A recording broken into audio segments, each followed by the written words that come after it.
ఇలాంటి వ్యక్తుల ద్వారా మత కలహాలకి కారకులు వీరు కాదంటారా? చూసారా, ఈ యొక్క ప్రాంతము కోవూరు ప్రాంతం. ఈ కోవూరు ప్రాంతంలో జరిగిందేంటి? ఎవరో మరి ఎప్పటి నుంచో పోస్టర్స్ ఉన్నాయి. సుమారు వెళుతున్నాడు, అడుగులు మీటర్లు లెక్కేసినా కానీ సుమారు 30 లేదా 40 మీటర్లు లేదా 100 మీటర్లకు పైనే ఉంటుంది దాదాపు. కానీ అక్కడ ఉన్న పోస్టర్ని ఎంత దేశంతో, ఎంత కక్షతో చూసాడా, తన ఒళ్ళంతా విషాన్ని నింపుకున్నట్లున్నాడు. క్రైస్తవులంటే ఎంత దేశమో. మరి ఇతను ఆహారం ఎలా తింటున్నాడు? క్రైస్తవులు కూడా ఉన్నారు కదా, మరి పంట పండించేది మరి వీళ్ళు కాదు కదా, వీరు ఎక్కడో ఉంటారు. మరి వీరు ఎలాగా భోజనం చేస్తున్నారు? పంట ఎలాగా పండుతుంది? క్రైస్తవులే కదా చాలామంది పంట పండిస్తుంది. ఈరోజు ఇతను మరి ఆహారం ఎలా తింటున్నాడు? ఇక్కడ చూసారా, ఈ ప్రాంతము కోవూరు. ఈ కోవూరు ప్రాంతంలో, ఈ యొక్క గ్రామంలో మత కలహాలను ఎలాగా రేపుతున్నాడో చూసారా, ఎంత భయంకరంగా మతాలని రెచ్చగొడుతున్నాడో. అక్కడ ఉన్న ఆ సమాజంలో ఉన్న ప్రజలు మాట్లాడుతున్నారు. ఎందుకయ్యా తీస్తావు దాన్ని అంటే, ఆ వ్యక్తితో ఎంత తుస్కారంగా మాట్లాడుతున్నాడంటే, ఎంత భయంకరంగా మాట్లాడుతున్నాడో చూసారా. మీరే చూడండి ఎంత భయంకర. అడిగేవాడు ఎవరు లేడు.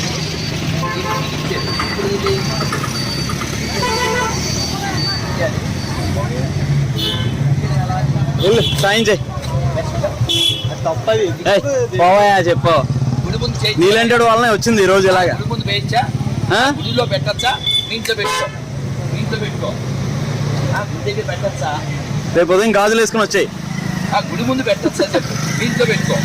మళ్ళీ సలహాలు అది ఎలా తీయాలి చెప్పండి, ఎలా విన్నారు కదా, ఎలాగా వలగడగా ఎంత నీచంగా విషబీజాలు నాడుతున్నాడో. మత కలహాలకి కారుకులు ఇలాంటి వ్యక్తులు కాదా?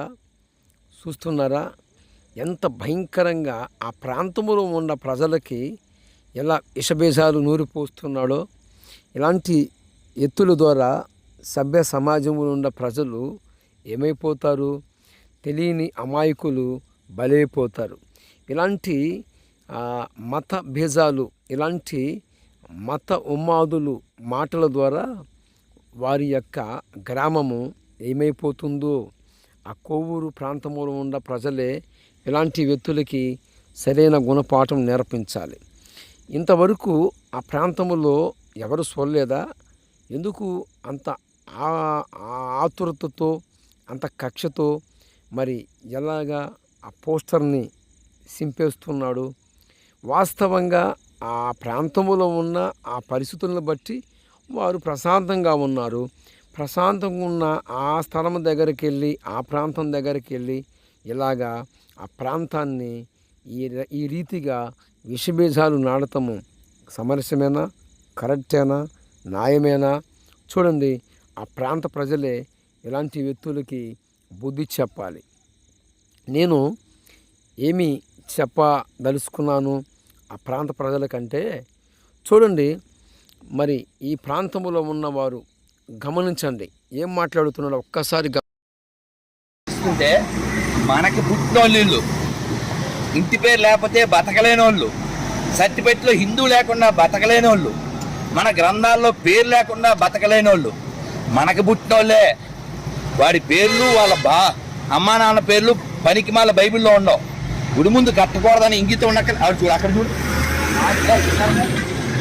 అక్కడ ఇది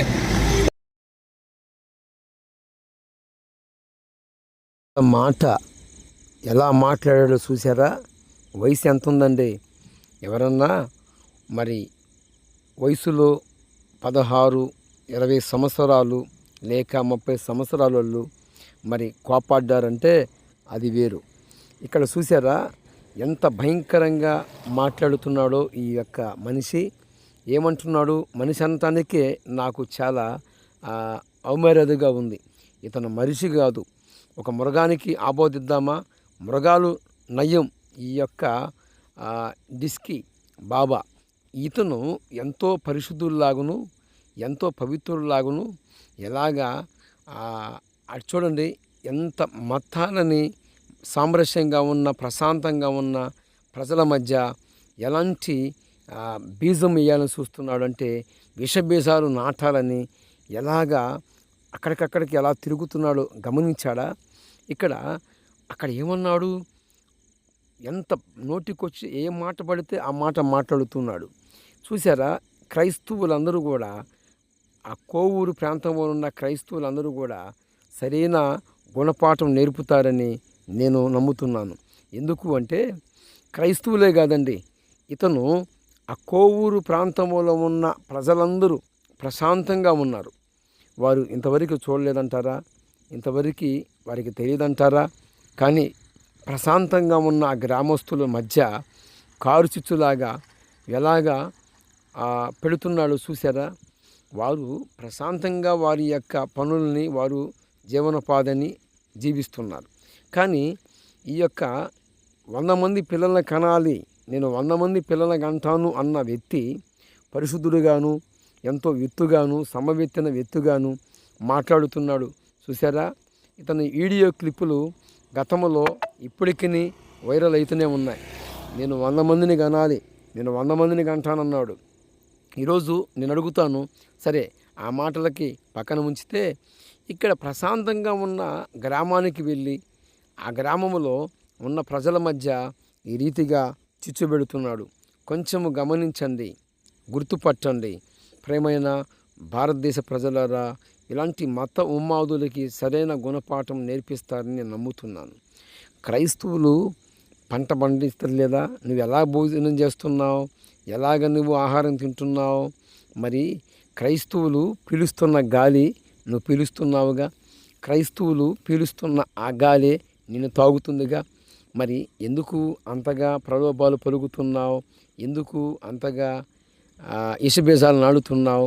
ఆ కోవూరు ప్రాంతంలో ఉన్న ప్రజల మధ్య ఎందుకు కారుచిచ్చులాగా పెట్టాలని, విషబీజాలు నాటాలని?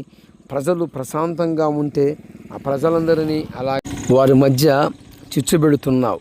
నీలాంటి మత ఉన్మాదుల ద్వారాగానే ఈరోజు కలహాలు, కక్షలు, చాలామంది నీలాంటి వారి మాటలు విని అమాయకంగా ఉన్న ప్రజలు బలైపోతున్నారు. ప్రేమైన భారతదేశ ప్రజలారా, ఇలాంటి వ్యక్తులకి సరైన గుణపాఠం నేర్పించాల్సిందే. ఆ కాలము రానే వచ్చింది. ఈరోజు క్రైస్తవుడు పీలుస్తున్న గాలి మరి నువ్వు ఎలా పీలుస్తున్నావు? క్రైస్తవుడు గాలి పీలుస్తున్నాడు కదా, ఆ గాలి అందరినీ తాకి వస్తుంది కదా. నీకు ప్రత్యేకంగా గాలి నీకు సపరేట్గా వస్తుందా? లేదు కదా.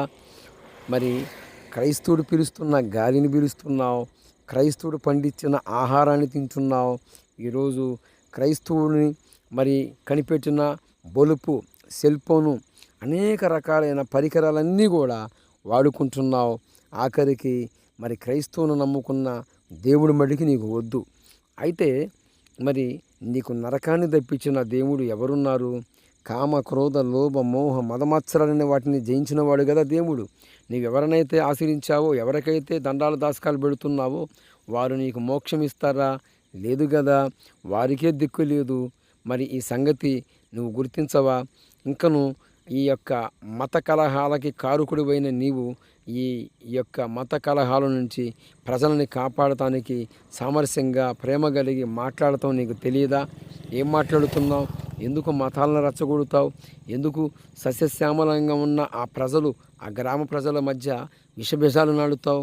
ఎందుకు అలాగా ప్రలోభాలు పలుకుతావు? అక్కడ ఉన్న ప్రజలందరూ కూడా ఎంతోమంది ఉన్నారు. అది ఏమన్నా ఆ ప్రజలు లేని గ్రామం కాదు, వీధి కాదు, అది చాలా పెద్ద పట్టణమే. మరి ఆ ప్రాంతంలో ఉన్న ప్రజలు చూస్తూనే ఉన్నారు కదా. వాళ్ళు ప్రశాంతంగా ఉంటే నీకొచ్చిన నష్టం ఏమిటి? నీకొచ్చిన కడుపులో నొప్పి ఏంటి? ఇకనైనా డిస్కీ బాబా మార్చుకో. నువ్వు పోతే నలుగురిని సంపాదించుకోవాలి. నిన్ను ఎవరు ముట్టుకుంటారు? ఎవరు నిన్ను కాల్చేస్తారు, ఎవరు నిన్ను సమాధి చేస్తారు, ఎవరు నిన్ను శ్మశానానికి తీసుకెళ్తారు. ఇదిగో నీవెవరి మీదైతే తిరగబడుతున్నావో ఆ ప్రజలు చూస్తూనే ఉన్నారు. ఇంత మత కలహాలకి కారకుడివి నీవే కదా. నీలాంటి వ్యక్తులు మాటలు విని అమాయక ప్రజలు బలైపోతున్నారు. ఇకనైనా వయసు ఉంది, బుద్ధి లేదు, జ్ఞానము లేదు, కొంచెమన్నా మృగాలు నయం నీకంటే. మత కలహాలకి కారకుడివి నీవే కదా. నీ మీద ఆల్రెడీ కేసులు బనాయించబడ్డాయి, ఆల్రెడీ నీ మీద కేసులు ఉన్నాయి. కానీ ఎంతోమంది ప్రజలు ఉన్నారు. ఉన్నప్పటికీ నీకేంటి కడుపులో నొప్పి? ఆ ప్రాంతంలోకి వెళ్ళి ఎందుకు అలాగా అంత ఘోరాతి ఘోరంగా ఆ పక్షులు చింపేస్తున్నావు? వారికి ఇష్టమైంది, నీకేమైంది? వారు లేరా?